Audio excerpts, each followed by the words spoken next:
아모스 3장 9절부터 15절 말씀 함께 성독합니다.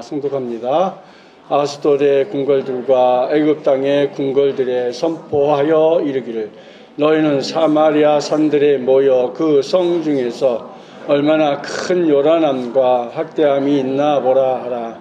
자기 궁궐에서 포악과 겁탈을 쌓는 자들이 바른 일 행할 줄을 모르느니라. 여호와의 말씀이니라. 그러므로 주 여호와께서 이와 같이 말씀하시되, 이 땅 사면에 대적이 있어 내 힘을 쇠하게 하며 내 궁궐을 약탈하리라. 여호와께서 이와 같이 말씀하시되, 목자가 사자 입에서 양의 두 다리나 귀 조각을 건져낸과 같이 사마리아에서 침상 모서리에서나 걸상의 방석에 앉은 이스라엘 자손도 건져냄을 입으리라. 주 여호와 만군의 하나님이시나 너희는 듣고 야곱 족속에 증언하라. 내가 이스라엘 모든 죄를 보응하는 날에 베델의 제단들을 벌하여 그 제단의 뿔들을 꺾어 땅에 떨어뜨리고 겨울궁과 여름궁을 치리니 상하궁들이 파괴되며 큰 궁들이 무너지리라. 여호와의 말씀이라. 아멘. 오늘 아모스서 3장 9절부터 15절 말씀 가지고 듣고 증언하는 성도, 이런 제목으로 함께 은혜를 나누고자 합니다. 갑자기 목감기가 와가지고 막 기침이 나서 참으려니까 더 그러네요. 오늘 좀 이해하셔야겠어요. 우리가 매스컴을 통해서 우리 주위에 여러 가지 사건과 사고 소식들을 들었습니다. 참으로 마음이 참 무겁습니다. 어떤 선생님이 선생 노릇 더 이상 못하겠다 해서 극단의 선택을 했고, 또 군대 보낸 어머니의 오열도 우리가 보았고, 피로 인해서 많은 피해를 보고 운명을 달리한 사람들도 우리가 함께 소식을 들었습니다. 이런 소식을 들으면서 한편으로는 애통하면서도 한편으로는 하나님이 지켜주심에 또 나름대로 감사를 했습니다. 물론 사건과 사고 속에 있는 분들이 하루하루 어려움을 이기고 정상적인 생활을 할 수 있게 우리가 기도하고 도울 수 있는 방법이 있다면 우리가 팔을 걸어서 함께 도와야 하지 않을까 생각합니다. 우린 지금까지 아모스를 통해서 죄와 심판에 대한 이야기를 듣고 있습니다. 그리고 이런 아모스의 내용이 지금 시대 상황과는 거리가 먼 얘기처럼 들려질 수도 있습니다. 오히려 요즘처럼 살기 힘든 때는 죄와 심판에 대한 이야기보다는 하나님의 사랑을 말하면서 격려하고 위로하며 힘을 얻도록 하는 것이 옳다는 생각을 할 수도 있습니다. 하지만 그것은 하나님이 주시는 말씀을 듣겠다는 것보다는 내가 듣고 싶은 말만 듣겠다는 것입니다. 이처럼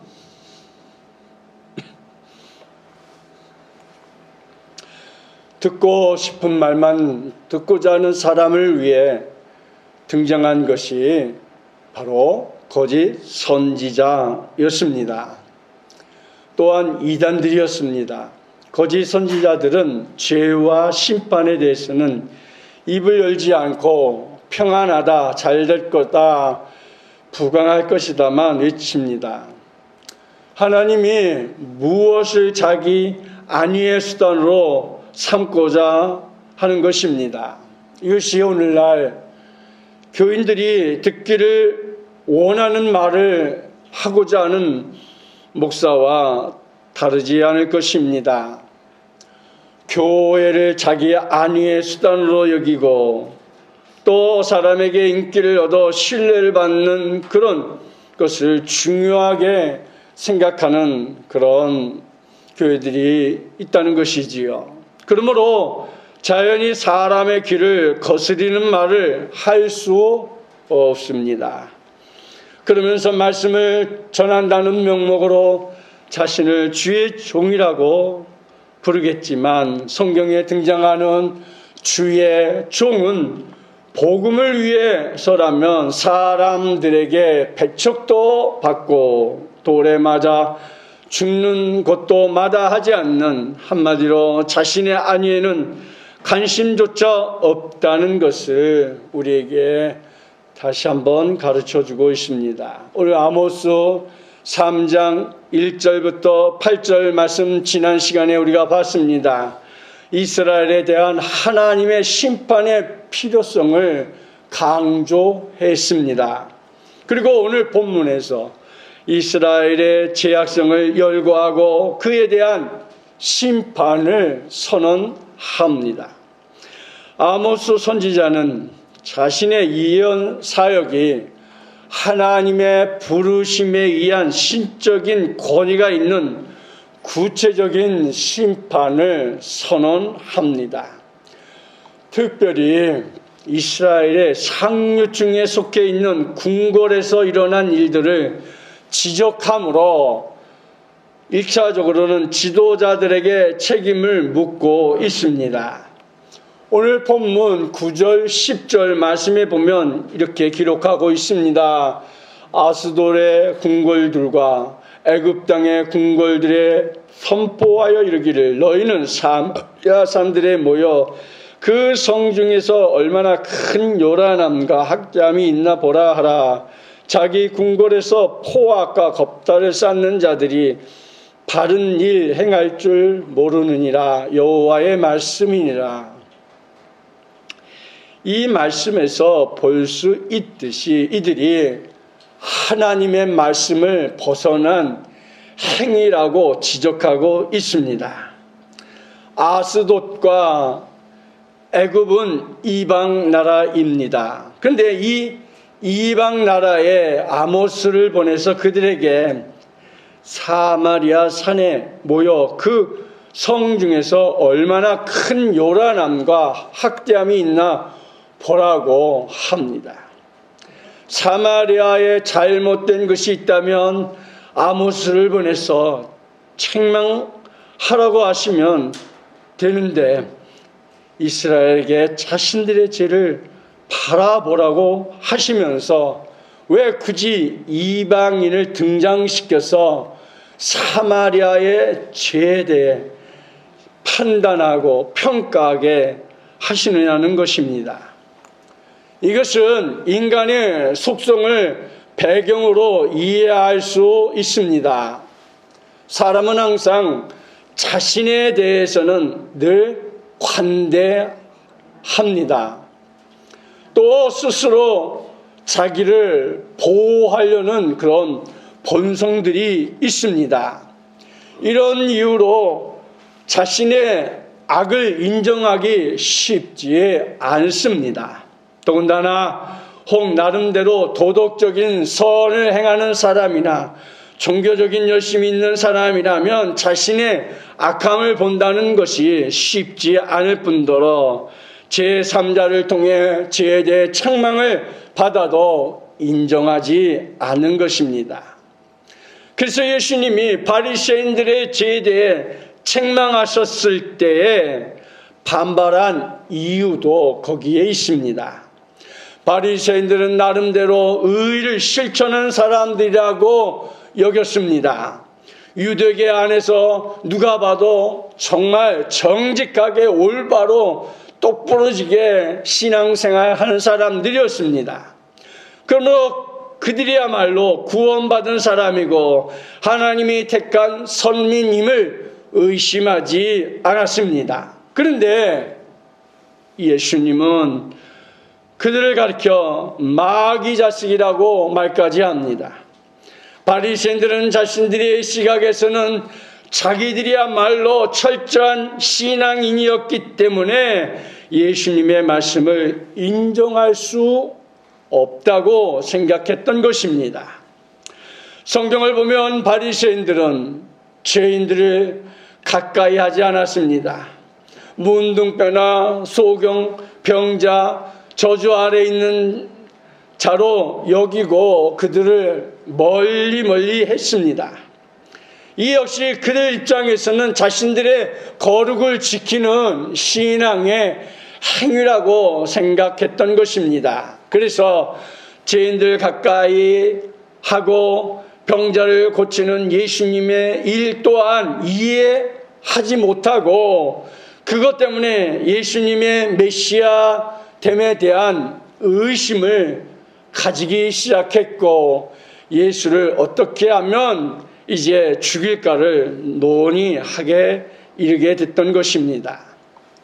하지만 이방인들이 바리새인들을 본다면 그들은 참된 신앙으로 인정할까요? 물론 이방인들도 참된 신앙이 무엇인지 모릅니다. 그들도 그들의 시각으로 판단할 뿐입니다. 하지만 신앙이 이방인의 눈에 요란함과 학대함으로 비친다면 그것은 분명 잘못된 것입니다. 그런데 바리새인들이 죄인을 무시하고 천대하며 문둥병자와 같이 사람을 저주 아래 있는 자로 여기고 배척한다면 그것은 이방인의 눈에는 학대로 비춰질 수밖에 없는 것입니다. 사마리아가 바로 그런 형편에 있었다는 것입니다. 이것을 신자는 이방인들에게 인정을 받아 참된 신앙이라는 의미로 이해해서는 안 됩니다. 이방인을 내세워 하나님이 선택하신 이스라엘의 죄를 드러내는 것은 이스라엘은 이미 하나님이 선택하신 구별된 민족입니다.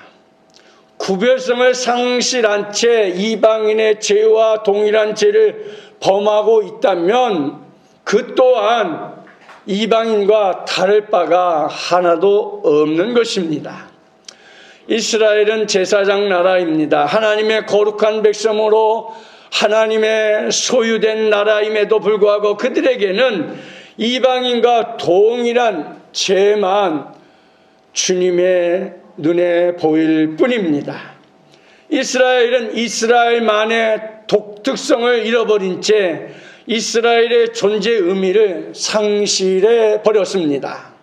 그런데 이스라엘이 제사를 드리고 제물을 바치며 하나님을 섬긴다고 해서 그것으로 이스라엘의 독특성이 다시 살아나고 증거가 될 수 있을까요?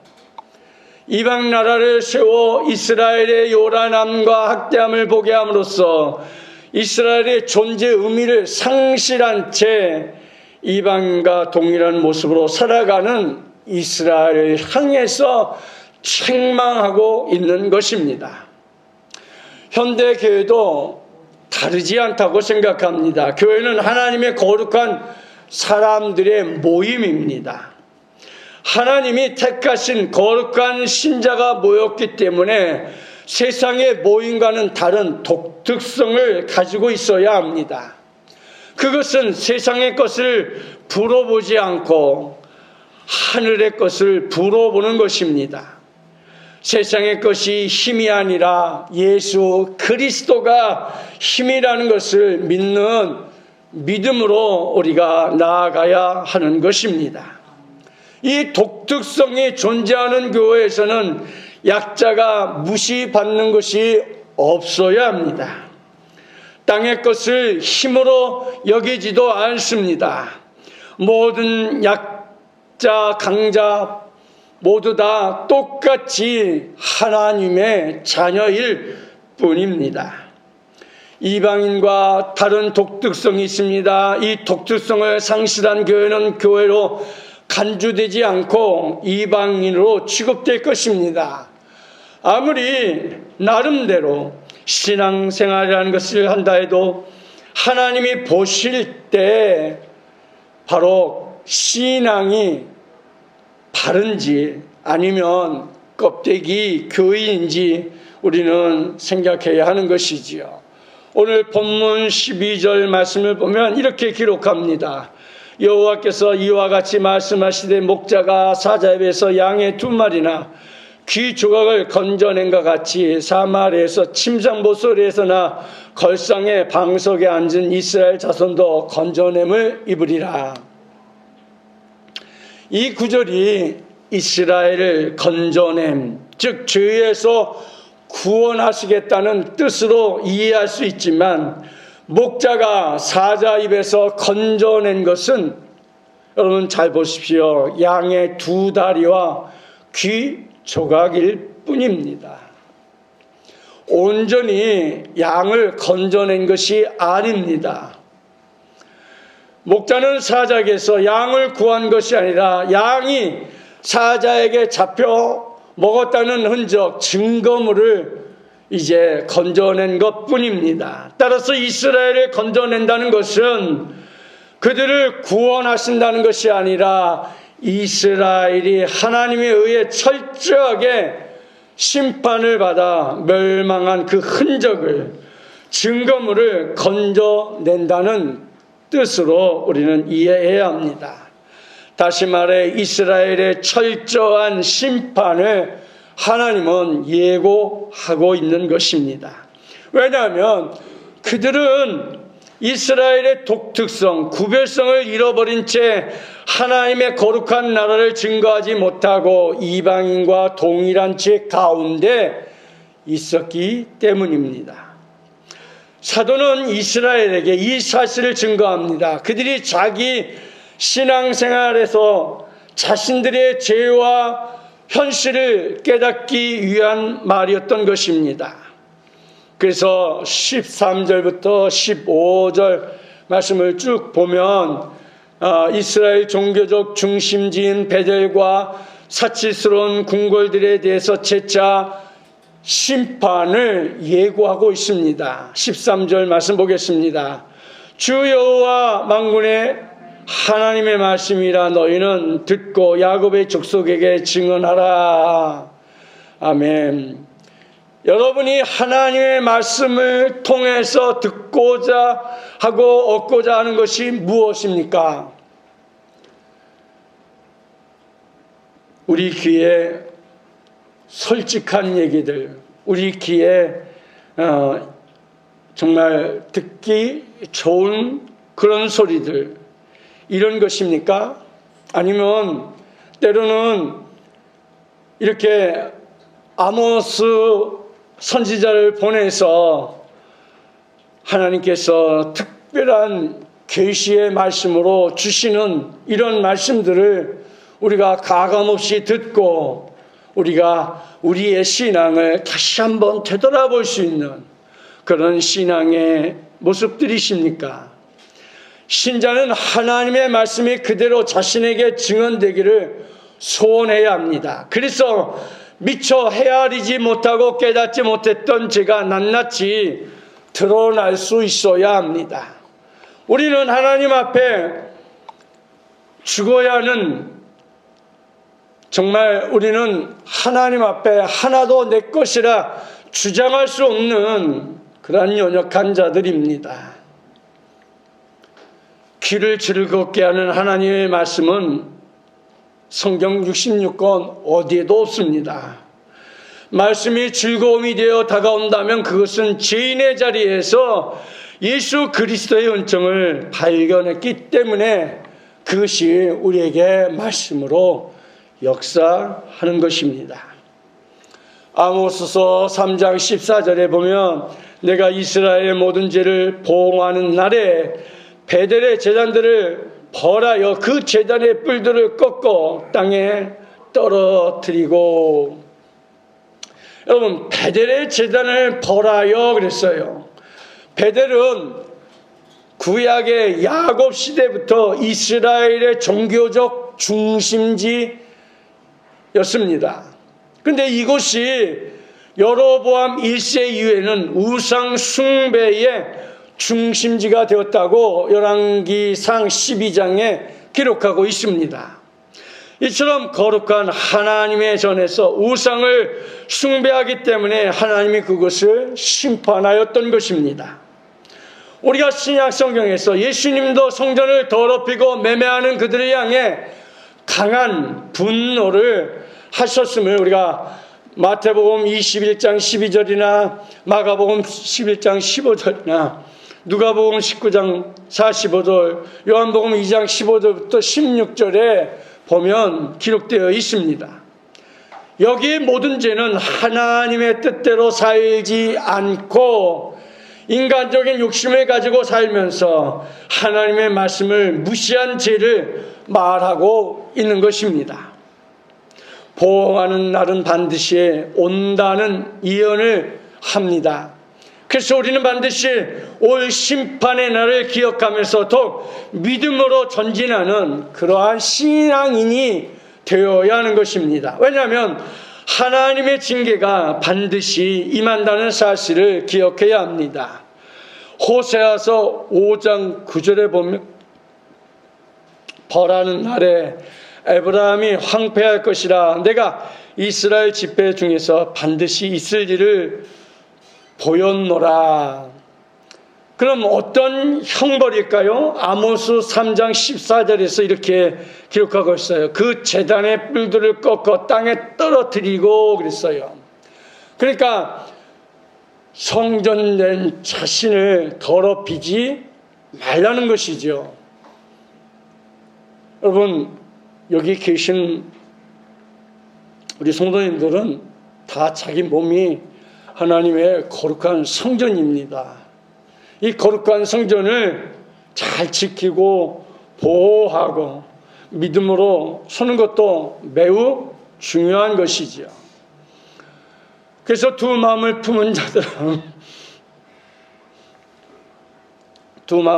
자들아 마음을 성결하게 하라. 그렇습니다. 우리가 혹시 두 마음을 품은 신앙인은 아닌지, 저는 두 마음을 품었는지 오직 일편단심인지 우리는 말씀을 들으면서 나의 각오를 다시금 세워야 하리라 생각합니다. 아모스서 3장 15절 말씀 봅니다. 겨울궁과 여름궁을 치리니 상하궁들이 파괴되며 큰 궁들이 무너지리라. 여호와의 말씀이니라. 여기에 겨울궁, 여름궁, 상하궁, 큰 궁이라는 4개의 궁들을 말하고 있어요. 부정한 방법으로 재산을 모은 부자들의 사치스러운 모습을 책망하고 있는 거예요. 왜냐하면 이런 물질은 이기적으로 욕심을 채우는 그들에 의해서 자신들의 궁에 모든 좋은 것을 다 가져다 놓고 이스라엘 내 공동체 가운데 연약하고 가난한 자를 위한 물질은 없었기 때문인 것이죠. 그래서 하나님은 율법의 정신을 심각하게 훼손한 것이라 생각한 것이죠. 결국 이러한 사치의 죄악은 하나님의 심판을 초래하고 말았던 것입니다. 이제 말씀을 정리하려고 합니다. 띄워주시기 바랍니다. 첫째, 하나님이 우리 성도들에게 행하시는 놀라운 사랑과 구원의 은혜를 묵상하고 우리도 동일한 죄인임을 인정하며 겸손하게 나의 신앙을 되돌아보아야 할 것입니다. 우리가 다른 사람의 신앙은 이러쿵저러쿵 이야기하는 건 굉장히 위험합니다. 그 사람이 어떤 신앙을 가지고 있고 어떤 믿음 속에서 신앙하는지를 아무도 알 수 없어요. 그러나 자신은 알잖아요. 나는 어떤 믿음의 소유자인지, 어떤 신앙을 가지고 내가 신앙생활하는지를. 그래서 자꾸 내 자신을 되돌아볼 수 있는 그런 성도가 되시길 바라고요. 두 번째로, 교회에서 말씀으로 봉사하는 사역자들은 소명의식을 갖고 사역에 임해야 합니다. 하나님의 교회에 뭐 PPT, 피아노, 뭐 앞에 나와서 찬양하는 거, 성가대, 또 주중에 나와서 교회를 청소하는 거, 그 어느 거 하나 소홀한 것이 없어요. 다 귀하고 존귀한 거예요. 하나님은 그걸 다 보고 계시다는 거예요.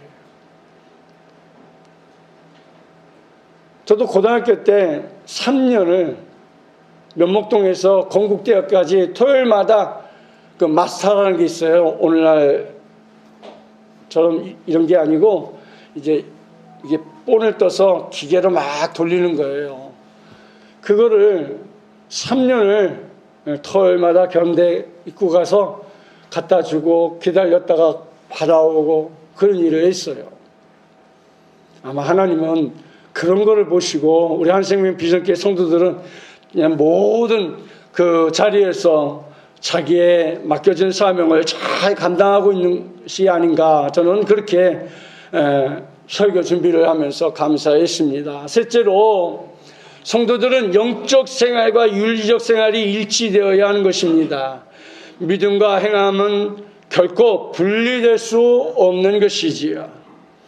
그렇습니다. 우리가 믿음과 행함을 통하여서 우리 하나님 앞에는 한 영광이 되어질 수 있어야 하는 것이지요. 그 작은 것 하나에서부터 우리가 하나님 앞에 영광을 돌릴 수도 있고, 또 저게 목사라면서 저렇게 법규덕이냐 이렇게 한다면 그 얼마나 하나님 영광 가리겠어요? 저에게요. 여러분, 우리가 하나님 앞에 정말 믿음과 우리 행함으로 온전히 영광을 돌리는 그런 삶이 되기를 축복합니다.